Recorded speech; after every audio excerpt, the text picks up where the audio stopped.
Here's what's cooking on today's Sports Stove podcast. We start our NFL preview with the AFC and NFC East. We're going to also rank our top 10 fantasy quarterbacks, and we'll get in a little Major League Baseball trade talk and even some NCAA talk. That's what's cooking on today's Sports Stove podcast. From Belly Up Sports and the Belly Up Podcast Network, you're listening to the Sports Stove podcast with your host, Vince Stover. Hey, good looking, what you got cooking? How's about cooking something up to me?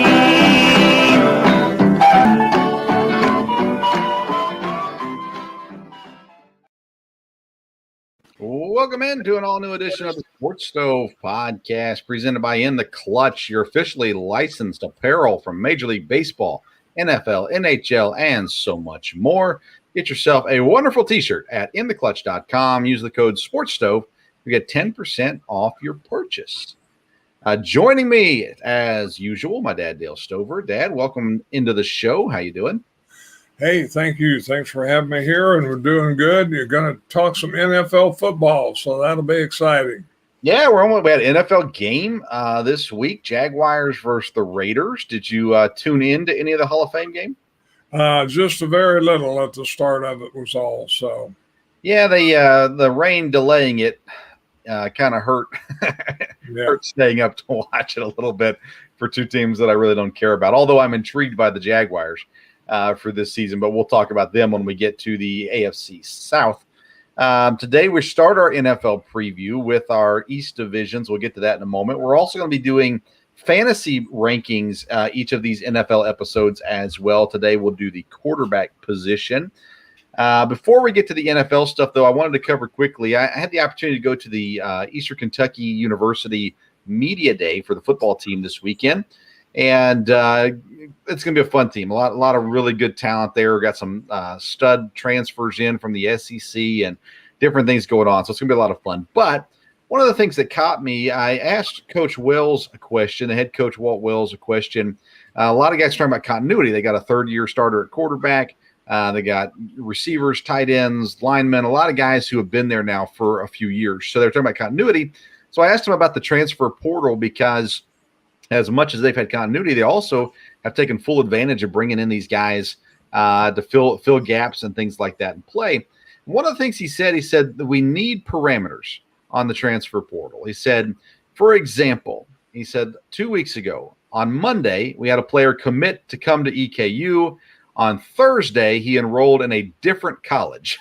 So between Monday and Thursday, there was a lot going on in that kid's recruitment. And Coach Wells said even now they're recruiting still for this season in the transfer portal. And the season is only, 3 weeks away, 4 weeks away? So there's still, he said, there's just no downtime. He said the coaches don't have a chance to come up for air because the transfer portal is forcing recruitment year round. And so he said there has to be some kind of parameters put on this at some point in time or it's really going to hurt a lot of people. We've talked about the transfer portal a fair amount on this show, but hearing that from an actual college football coach, what does that make you think when it comes to the transfer portal? Well, I think that's true. We've heard so much about, NIL needing to have parameters. That surprises me because I would have figured that there was some kind of date or some kind of time that you couldn't just, keep transferring, right up until a certain time. Maybe you can transfer during the season. I mean, I wouldn't think that would be very productive for anybody, but yeah, and again, the same way when there's some kind of commitments, like recruiting, once they sign, a verbal commitment isn't binding. They can decommit, but once they sign, so you would think with the transfer portal, yeah, I didn't know that was even something that could happen. I hadn't heard about that happening, I guess, anywhere else. It probably has, but I would think something needs to be corrected on that. Well, you said it too, and the transfer guys, they don't sign. They don't sign a letter of intent or anything like that. They just transfer. So it's another thing that he mentioned. He said there's no contract of any kind. So that's just kind of the Wild West out there when it comes to transfer portal. So maybe they need to make it where it's a signing thing, where they have a signing day, where there's a date where you cannot at least play for the team if you transfer in after that date or something like that. There has to be some kind of rules put on it. I thought it was interesting, though, coming from him, and again, just kind of saying there's no time to rest. And then, until the season starts pretty much. And then you're in, it's just one of those things where it's never ending. And it's worked out well for EKU. They got a defensive lineman that'll play this year from LSU. They got offensive lineman from Tennessee, another offensive lineman from Kentucky. They've got defensive backs. I mean, they've got everything from everywhere. So it's worked for EKU, but what Coach Wells said was just basically there has to be some kind of parameters put on this, or it's going to get a little out of control. So I thought that was interesting, heading into the football season, especially to know that everything is still that active, for sure. All right, Dad, well, let's get into our NFL preview. I'm excited about this. We're going to go East this week. Next episode, we'll do the NFC and AFC North. Then we'll do the AFC and NFC South, and then we'll close it out with the West. And so we're starting with the AFC East, and let's start with the Buffalo Bills. So I need to forewarn fans. We're not going to name everybody. I know there are good players on the team that we're not going to talk about. We apologize in advance for not talking about the team the way you wanted us to talk about the team, so bear with us. Let's go through key players on offense, then we'll do key players on defense, then I'll do key rookies, and then we'll go biggest question about the team, talking about these guys. So on offense, I only put down two key players, Josh Allen and Stephon Diggs. You can argue running backs and things like that. We'll talk about that in a second. But Josh Allen and Stephon Diggs are the big ones on offense. Key players on defense, they add Von Miller. They've got Ed Oliver, Tremaine Edmonds, Jordan Poyer, Tre'Davious White are all important factors on that defense. Key rookies, cornerback Kaiir Elam from Florida and running back James Cook from Georgia. I think the biggest question with this Buffalo team, Dad, is the run game. They've not had consistency from the running backs that they have in place, and they've got decent running backs. At least we would assume that from the name and the college and the draft status and all that kind of stuff, but they've just not really been able to get the consistent run game going. I think James Cook could come in and help with that. Singletary should have a decent year as well, but there's got to be some consistency on this Buffalo team. Dad, what are your thoughts about Buffalo? Well, I think, again, they're going to be a strong team there. You named the key players from there. Again, they've been kind of the last couple of years, the team that you thought was probably the best team in the AFC. And it will be important for them this year, I think, to make a good run, if not to the Super Bowl, then at least to be able to control things, obviously, in their division there and home field advantage. So we'll see from there. They did really add a lot to defense. Their defense is supposed to be, I think, the stellar defense, in the NFL and the way it looks. And we'll see. They've seemed to build it up well. And you're right, running backs are one area. The rushing game, that they can definitely use improvement in. Yeah, they should have an elite defense. We'll talk about that with a few teams as we go through this preview. But Josh Allen, let's talk about him for a second. Now we're not talking about fantasy right now. We're talking about real life. Where do you put Josh Allen on that list of quarterbacks right now? Well, I mean, he's right there at the top. Again, I guess he is young, he's been there enough years now. He's been consistent. He has, a great amount of ability, and I think, most everybody considers him one of, if not maybe the top quarterback going into the year. Yeah, I think he's in that top tier for me. I mean, you got guys like Rodgers, Mahomes.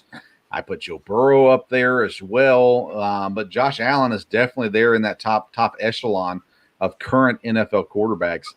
The Bills' win total is set at 11.5 this year. It's a big number, but you look at this division, sure, the Jets should be better. Sure, the Dolphins should be better. The Patriots should be better than last year. But I think the Bills are the top of the class in the AFC East. So I've got over 11.5 wins this year. Your thoughts on that win total? Again, I think they'll definitely win the division, but when I looked at that and looked at their schedule, I go under on that to get 11 wins. They could easily get 12, but when you look at the schedule and who they're playing, if they make a run to 16 wins or whatever, they will really have had quite a season. So 11.5, I'd go under. Yeah, I just looked at it, Dan. I actually counted 12 wins for them, like without really even second guessing. So I felt like 11.5 was a fair number to go over on. I think they could be in that 13-14 range if they fulfill their expectation for this year. Let's talk fantasy value just on the Bills alone. Let's see, what's a couple of names you like for them fantasy-wise? Well, of course, you've got the main guys we've already talked about with Allen and Diggs. I think, again, with, Josh Allen and looking at it, I think their tight end is a guy to take a look at. Knox, just to keep an eye on him because, that's going to be another weapon they're going to use there. And, of course, their second receiver, I believe, Gabriel Davis, may get some touches there without a doubt. And, of course, if they get the running game going, it'll be Singletary. But you got the main guys, and, again, their defense will be one of the most sought-after defenses in fantasy.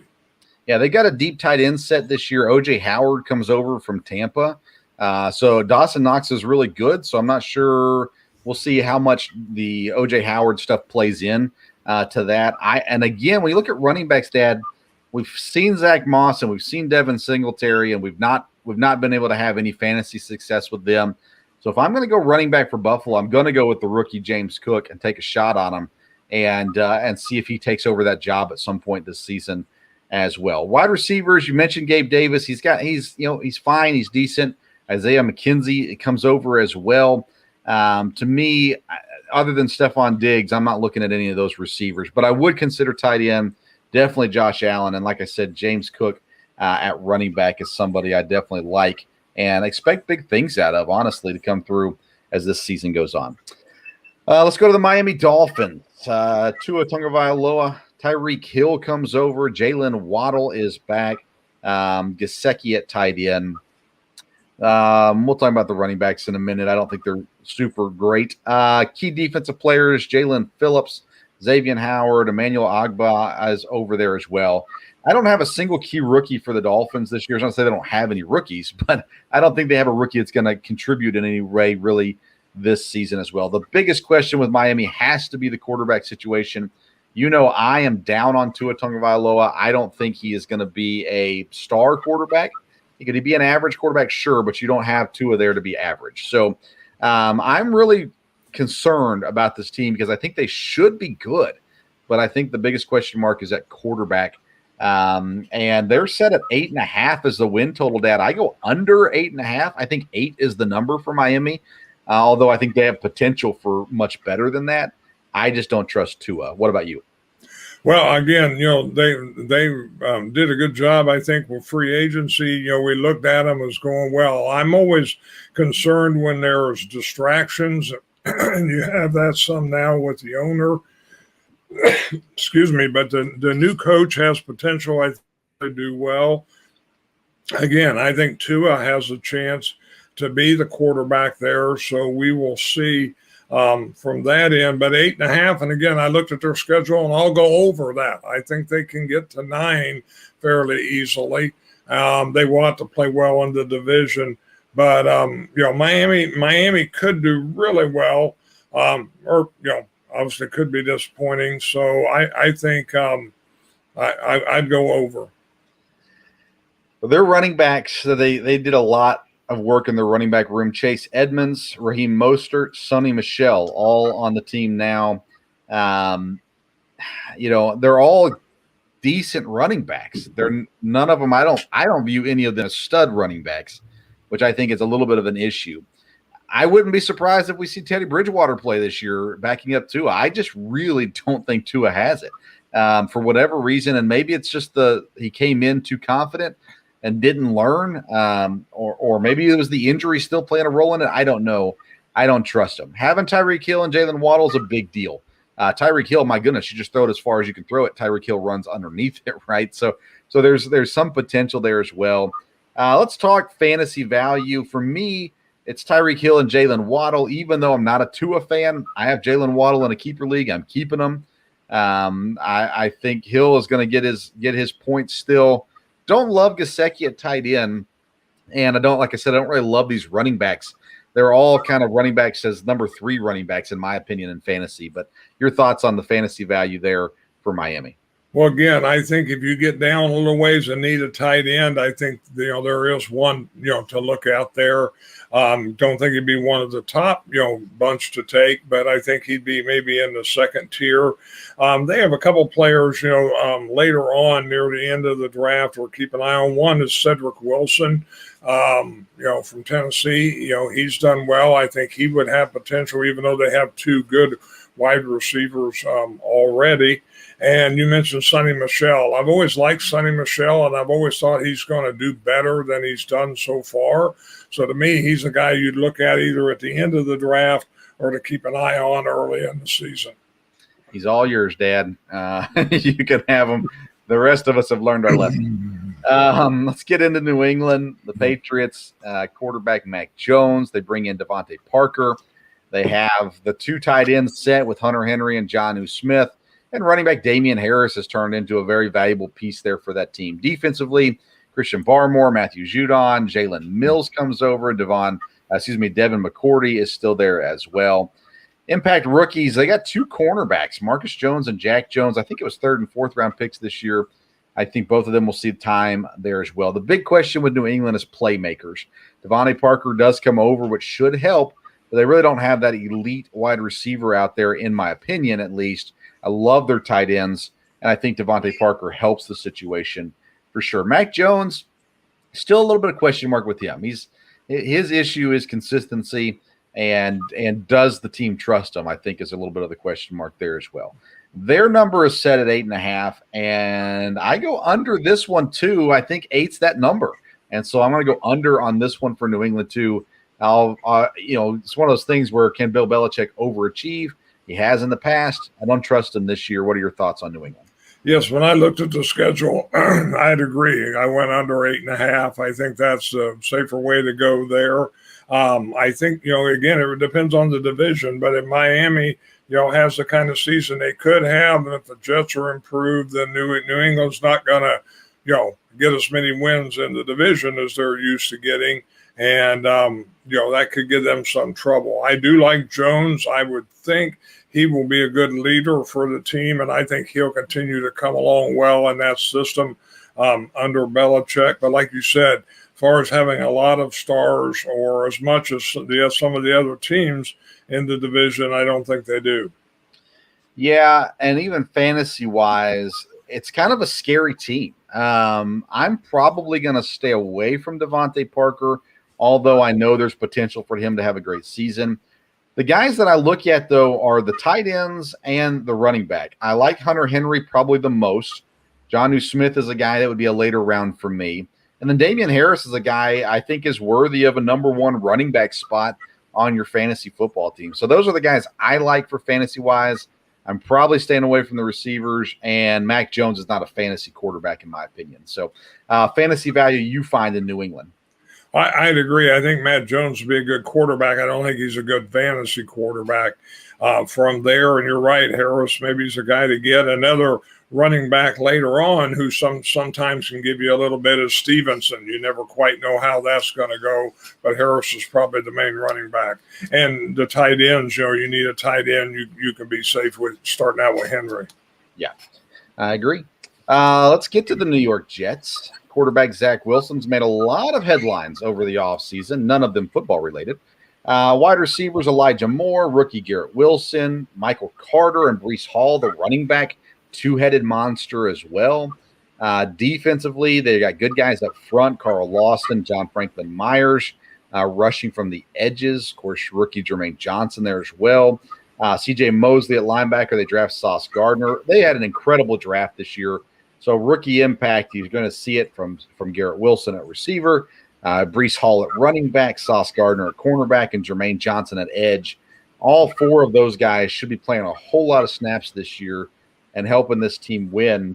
The biggest question for the Jets that I have is can this young talent perform, including Zach Wilson at quarterback? Can these guys step up to the plate? Elijah Moore as well. So there's a lot of young talent.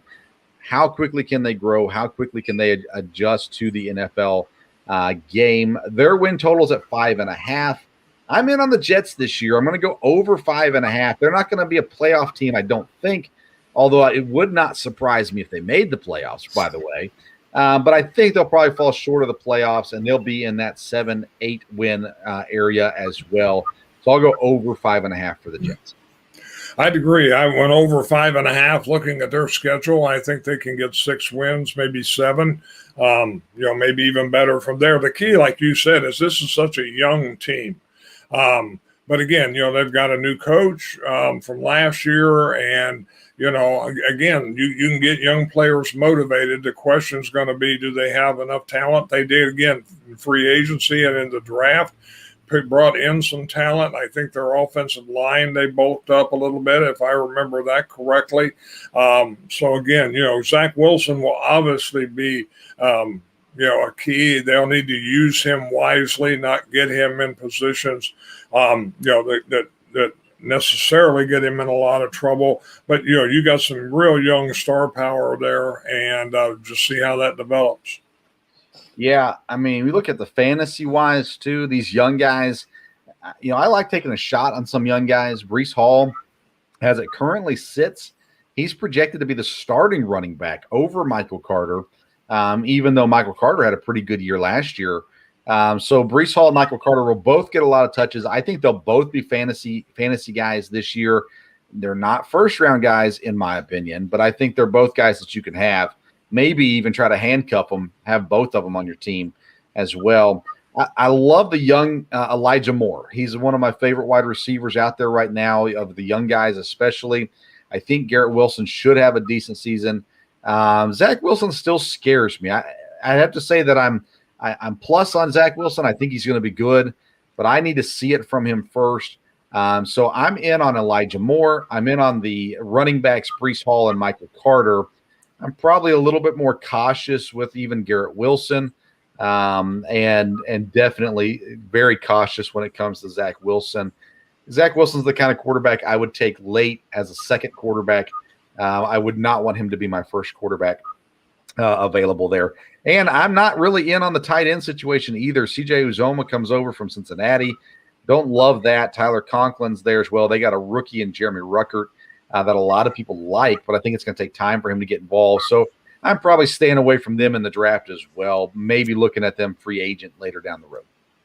Yeah, when we were studying for the draft, I mean, I think as far as sheer ability, Garrett Wilson really has a lot. Now, it does depend on the quarterback, how well that goes, but I think he could be one of these receivers like we've seen in the last few years that just comes out and does real good, in his rookie year. I don't know if he'll be, I wouldn't say he'd be one of the top, 4 or 5, but I think, he's got the size, he's got the ability to speed. And again, with Mitchell with Moore, they'll be, they should help each other a little bit there. So be very interesting. And Breece Hall, some people have him ranked really high fantasy. Be interesting to see. The Jets are probably somebody, as you get a little lower in the draft, it's worth taking a chance on one of those guys. Yeah, I'll be interested to see how people draft. We haven't started doing mock drafts or anything like that yet. How people draft these New York Jet skill players, like I said, Breece Hall, Michael Carter, those kinds of things. And there's a small chance I might get to meet Michael Carter at some point this year. His brother plays at EKU, so they're hoping to have him down sometime to chat with the team and stuff like that. So who knows? I had Michael Carter on my fantasy team. Absolutely loved him last year. Hated when they drafted Breece Hall for that reason. But I think they'll both be good running backs fantasy-wise as well. Who wins the AFC East? I think the Buffalo Bills. I think they're the favorite, and I think they will win. Who gets second in the East? That really could be a toss-up, but at this point, I think you'd have to say Miami. I agree with you. That's how I've got it. Buffalo, Miami, New England, New York. But I think Miami, New England, and New York are going to be pretty close in the standings. That's kind of where I sit at it. Let's move on to the NFC East now. Dad's favorite team, the Dallas Cowboys. How about them Cowboys? Offensive playmakers to watch: Dak Prescott at quarterback, Ezekiel Elliott at running back, CeeDee Lamb at receiver. I like Michael Gallup there also. Dalton Schultz has come up to be one of the top tight ends in the league as well. Defensively, Micah Parsons, Trevon Diggs, DeMarcus Lawrence. Rookies to watch out for: Tyler Smith. He plays offensive line. I've kind of tried to steer away from offensive line comments as we do these previews, but he's going to be an important role for them. He's going to help the run game and the pass game. And then tight end Jake Ferguson, taken in the 4th round out of Wisconsin. Dalton Schultz is clearly the number 1 tight end, but in a league that more and more has the 2 tight end sets, Jake Ferguson's a guy that could work in some opportunity there as well. Biggest question mark for Dallas: consistency is a big, important issue for them. Wide receiver depth is also a question mark for them, as they lost Amari Cooper this year, and they need to stay healthy. And then the O-line, they've been working on rebuilding. Tyler Smith's an important piece of that. But the O-line has not played well recently, so they need to get that picked up as well. Dallas is at 10.5, and I went under 10.5. I think 10 wins is the number for Dallas. I'm not sure they get to 11. So I went under 10.5. That one's a scary one for me. Your thoughts on Dallas? Well, as you know, not necessarily a big Dallas fan at all. I think Dallas will really have a lot of trouble this year. Again, as I mentioned earlier, I think distractions are always an issue, and there's no owner that's more of a distraction than Jerry Jones. And so I think that will continue. You know, he's talking about a Hall of Fame coach being a sniveler, and, you know, he just is always going to keep things going from there. I think the problem with Dallas is I think it's very obvious they have a lame duck coach. I really don't think there's, you know, unless they get in the NFC championship game, or unless, you know, unless the other coach from New Orleans, you know, decides he really likes being an announcer, you know, there's no question about that. And if the season starts to struggle and it doesn't, and they're struggling to win the division, then, you know, there's not going to be, you know, I don't think there'll be any chance. And I think that'll be a problem as the season goes on. I think if McCarthy had been given a chance to really, you know, put his system in place and get players to buy in if he could there, I think he can be, you know, I think he's a good coach. But he's in a real tough situation this year. And I think that will hurt the team, because I think there's a couple other really good teams on the rise in the division. And so, yeah, under 10.5, I definitely was under that. So a couple comments there. One is, I agree that Jerry Jones is a distraction, but I don't think he's more of a distraction than the Washington Commanders owner and all the legal things going on there. So I would put him in 2nd place on that list. Then the other question is the coaching. You're exactly right. Sean Payton waiting in the wings. And if Sean Payton doesn't want to do it, seems like the Cowboys sure love Kellen Moore, their offensive coordinator. So I think you have to watch out for that as well. McCarthy definitely on the hot seat very early on in his time in Dallas.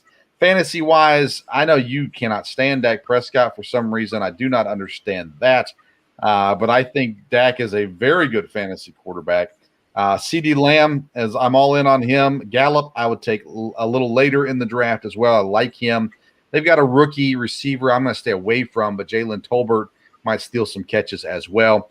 Ezekiel Elliott, he's not been what he should be the last couple of years. I'm probably staying away from Elliott and Pollard for that matter.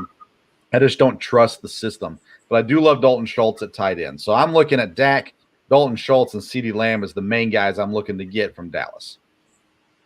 Yeah, CeeDee Lamb, I think, is the main guy you look at. Their tight end, was it Fisher? Is that correct? Schultz. I mean, I'm sorry? Schultz, Dalton Schultz. Oh, I'm sorry. I don't know how I come up with that. But anyhow, I know he did real well, and he's high ranked, and I think he's a guy to look at from there. So he's a guy that I would kind of keep an eye on. And again, you know, like you said, you know, with Dak Prescott, as you said earlier, he's all yours. So that'll be just fine. Yeah, we're in a league with Cowboys fans, so I'm not getting him. I'd be patient with quarterbacks sometimes, but nonetheless, yeah. Let's go to the New York Football Giants. Daniel Jones at quarterback, Saquon Barkley at running back, Kadarius Toney at wide receiver. Those are the guys I consider to be the offensive playmakers. Defensively, Leonard Williams, Blake Martinez, one of the most underrated linebackers in the NFL, phenomenal football player, and rookie Kayvon Thibodeau. Thibodeau is an important piece this year in the rookies. Tight end Daniel Bellinger, he is the 4th-round draft pick. He could have a big role in this offense as well. And wide receiver Wan'Dale Robinson from Kentucky. He's the only reason Kentucky had any success last year. He's a dynamic athlete, and if used properly, can be an important piece of this team. So I like the role that he could play as a rookie on this team, dude. The big question for the Giants is Daniel Jones at quarterback and the wide receiver core. There's some question marks there, some inconsistencies there at wide receiver as well. Their number is 7.5. I'm going over 7.5. I think the Giants are an 8 to 9 win team this year. Your thoughts on the New York Football Giants?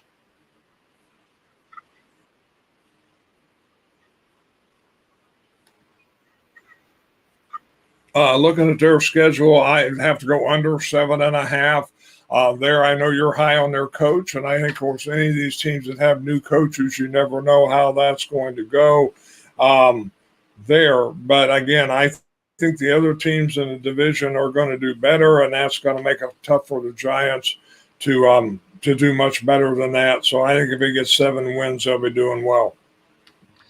Yeah, I agree with you. Brian Daboll is an important piece for sure on this team, and to be able to have this coaching staff come over, the question marks around Daniel Jones is can he turn into anything? And obviously Daboll had a lot of success with Josh Allen. Daniel Jones is not Josh Allen, but he is a big quarterback with a lot of athleticism. So I think there's potential here for Daniel Jones to actually have a really good season. I'm intrigued to see kind of how things shake out. We'll know early on in the season if it's going to be successful or not with Daniel Jones as the quarterback. I think we might have some interesting stuff happen this year with the Giants. I'm all in on them. Saquon Barkley needs to stay healthy. That's going to be an important piece to it for sure. And those wide receivers, they have to play. I mean, my goodness, Kenny Golladay did nothing last year. Kadarius Toney really wasn't that great last year. Sterling Shepard's always been fine, but they've got to find a way to find some consistency with those wide receivers. And if they do, I think they have some success coming to them there as well. Fantasy-wise in New York, I'm staying away from Daniel Jones. Again, a guy that towards the end of the draft, if no one's taken him, I might actually consider taking him as a number 2 quarterback to see what happens with him. Saquon Barkley is ranked very low this year, considering years past. I'm high on Saquon Barkley. And like I said, the rookie Wan'Dale Robinson, I think he has potential to have a big role this year as well. The other receivers, I'm staying away from. So basically, I'm looking at Saquon Barkley as the only guy I'm reaching for the New York Giants. I'm trying again. I'm having a little trouble with my hearing devices here since I switched over. Can you hear me fine? Yes. Okay. All right. That's fine then. I think, from a fantasy standpoint, Barkley is by far the best guy to look at. And, that'd be the main guy. Everybody else would be later in the rounds, or you'd have to look there. I agree with you. Let's move on to the Philadelphia Eagles. Jalen Hurts at quarterback. They bring in A.J. Brown. They've got Devontae Smith, Miles Sanders, Dallas Goedert on offense. Defensively, Fletcher Cox, Hassan Reddick, Darius Slade, James Bradbury comes over from the Giants. Let's see here. Rookies to watch out for. 2 Georgia boys, Nakobe Dean and Jordan Davis. Both should have a role on this defense. The big question with the Eagles is Jalen Hurts. Is he a legit quarterback? That's the question that he will answer this year. A high number for Philadelphia, Dad, 9.5 wins. I'm going under, but I think they're right there. I think they're close to that 9 to 10 wins, but I'm going to go under with Philadelphia. Your thoughts on the Eagles?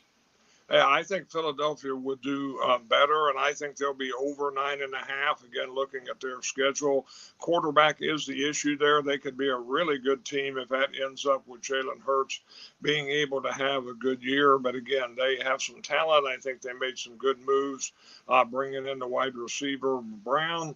And I think the Eagles can be top team in the division. We'll just have to see. It all comes down to Jalen Hurts. I mean, if Hurts is good, not even great, if Hurts is good, this team is the East winners, I think. I'm just not sure that they can get past Dallas yet. A.J. Brown's a great pickup. We go fantasy-wise, I'm in on A.J. Brown. I'm relatively in on Devontae Smith, although I wouldn't take him too high. I like Dallas Goedert a lot here this year at tight end. Miles Sanders, again, middle of the pack kind of for me.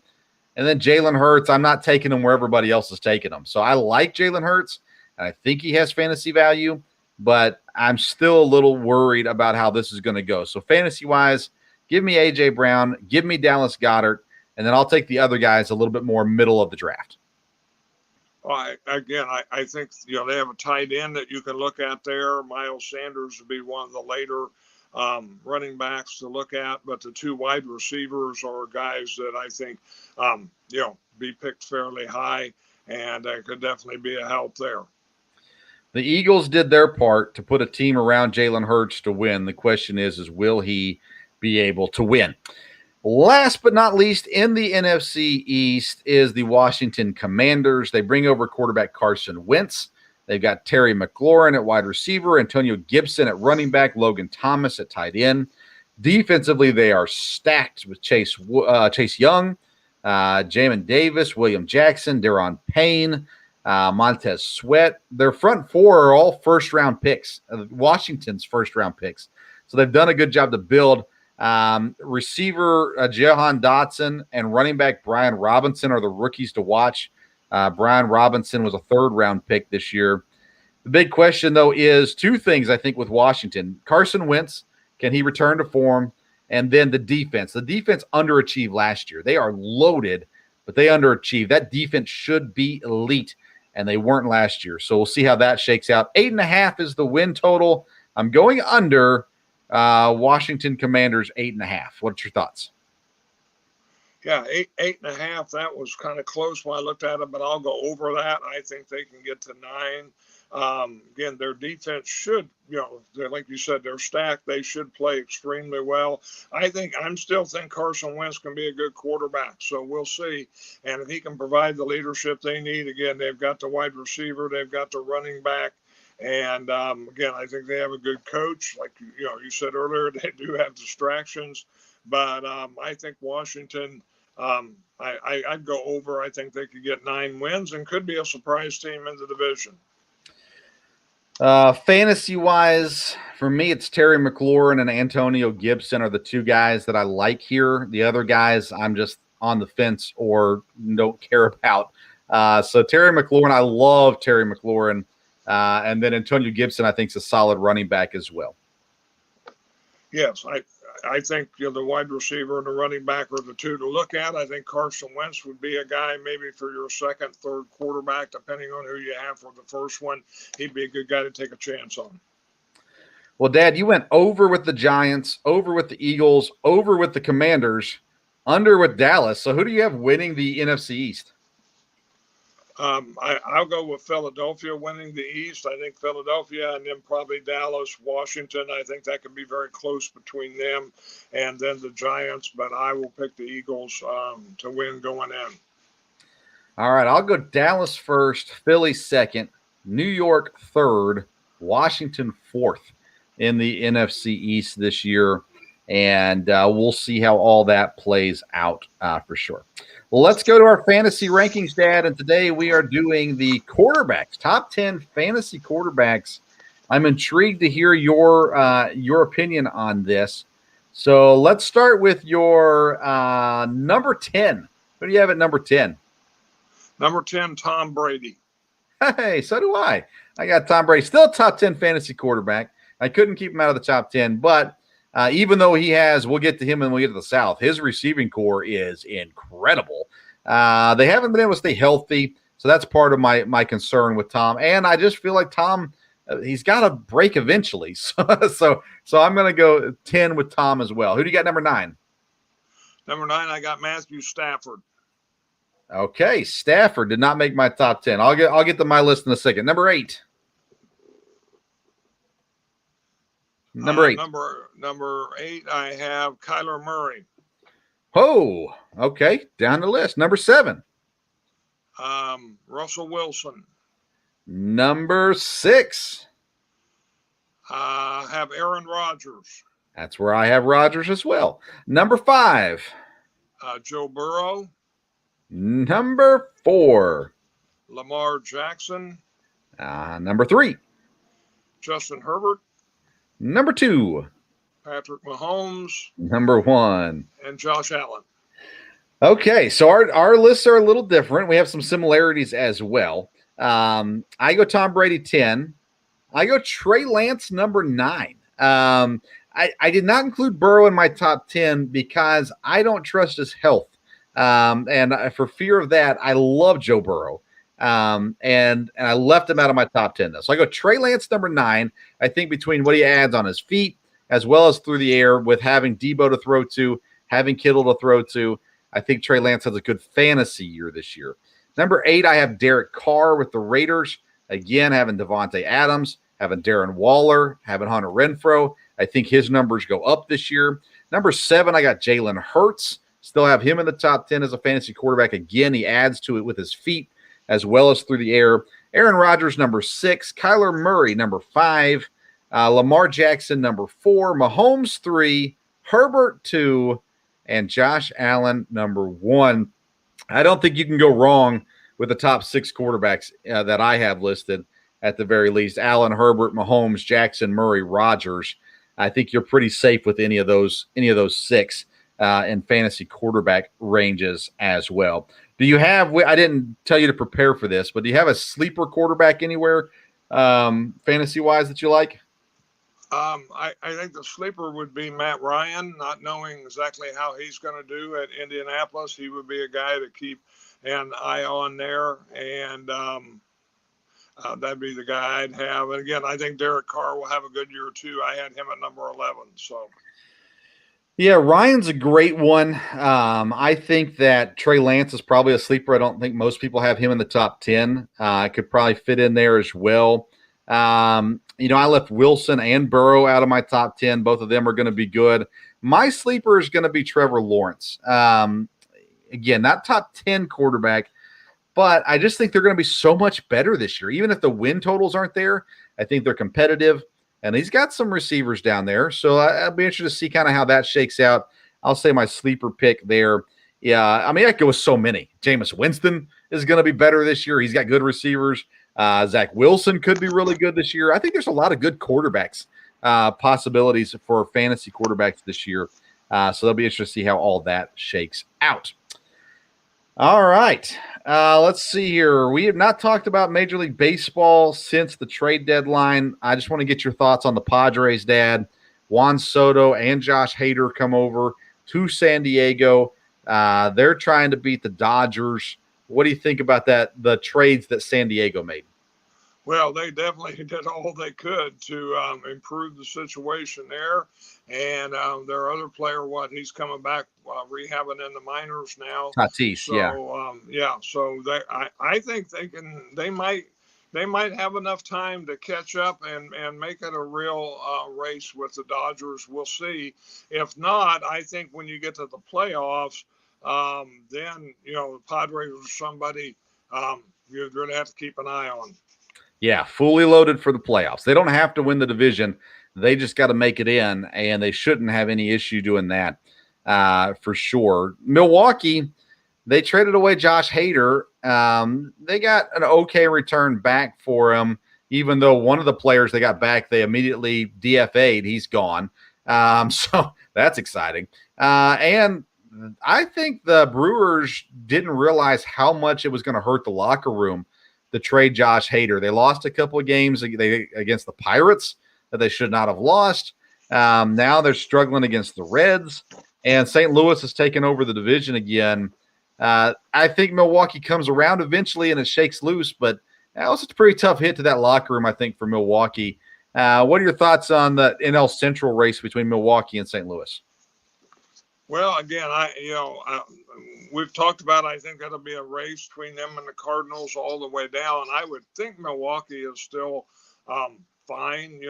They'd have to regroup a little bit, and maybe that was a shock, with Hader being traded there. But and again, St. Louis has played fairly well all year, and they made a trade too that seems like it's helped them. So could be a race right to the end there in the Central. And how about the Baltimore Orioles over in the AL East? They are now above Boston. They're only a game back from Tampa. They're actually in this wild card race right now, and I didn't see that one coming for the life of me. And here they sit.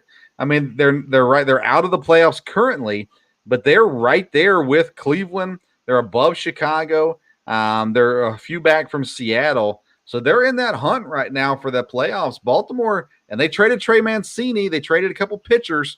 So you got to think they're going to go backwards at some point. What are your thoughts on Baltimore? Yeah, Baltimore's been a surprise, and I think we're glad to see that. When we did the preview, they were a team that, we thought was maybe had a chance because, again, they have a lot of young talent. And I think anytime in baseball when you have a team that develops some of their young talent and it plays well, that's always encouraging and exciting in baseball. And, it's been surprising. I think it'd be great for baseball that Baltimore made the playoffs. Yeah, they traded away, I think, 3 guys, 2 pitchers, and Trey Mancini, and I don't think they can maintain I don't know why they did that. Maybe the thought is, well, we're not going to win the World Series this year, so let's try to add some more pieces. But I hate to see that. They had been so good and really coming on strong. So I'll be interested to see kind of where that shakes out. But I expect to see them drop off now there. And then let's talk about your Cincinnati Reds. They're near you. They're climbing up there. They're fighting with Chicago and Pittsburgh there. They're tied with Chicago, 15.5 back from the lead overall. They're not a playoff team, but they're actually made their season somewhat respectable here. Gotcha. I'm sorry. What was that again? The Reds have actually made themselves respectable. Yeah, I know it was a question about the Reds. Like I said, I've had trouble here. I'm catching most of what you're saying, but I had one hearing device go out, so I'm not exactly sure what that Reds question was. All right. Well, we'll talk about that another day then as we come to that point. That's all I got for today. Dad, anything else that you want to talk about?